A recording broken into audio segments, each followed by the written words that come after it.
যারা বিয়ে করো নাই, বিয়ের আগে 4-5টা করে প্রেম করবা। আরে আমি বলছি তো করবা, সমস্যা কি? ফতোয়া যা দেওয়ার আমি দিব, তোমার টেনশন করা লাগবে না। 5টার নিচে একটা প্রেমও করবা না, ঠিক আছে? এবার বিয়ে করতে কি ফ্রেশ চাও না আনফ্রেশ?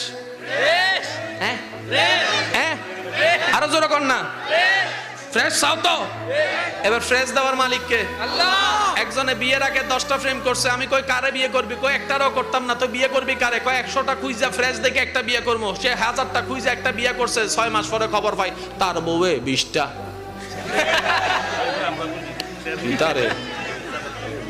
হ্যাঁ কিরে তুই 20টা? কয় আমনে মনে 10টা, এর লাগে আমি 20টা হইছি। আমি যে করছি তুই জানোস কেমনে? কয় আপনার আল্লাহ তো বলেছেন পবিত্রের জন্য রাখা হয়েছে পবিত্রকে, অপবিত্রের জন্য রাখা হয়েছে অপবিত্রকে। নিশ্চয় আপনি অপবিত্র, তাই ফাইসন অপবিত্র। এবার সে যায় নামাজে, কয় আল্লাহ তোমার কাছে চাইলাম, এটা কি দিলা, এটা কি দিলা? আল্লাহ কয় আমি কিটা করছি? তুই কি কোরআনে আমার হুকুম শুনস নাই? আল্লাহ কি হুকুম বলে? যে আমি বলেছি পবিত্রের জন্য পবিত্র, অপবিত্রের জন্য অপবিত্র।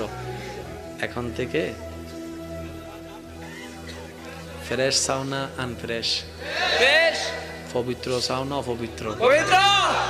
এখন থেকে মোবাইল বাইর করে যতবার সেটিং করবা, মনে মনে চিন্তা করবা আমারটাও কোনো না কোনো জায়গা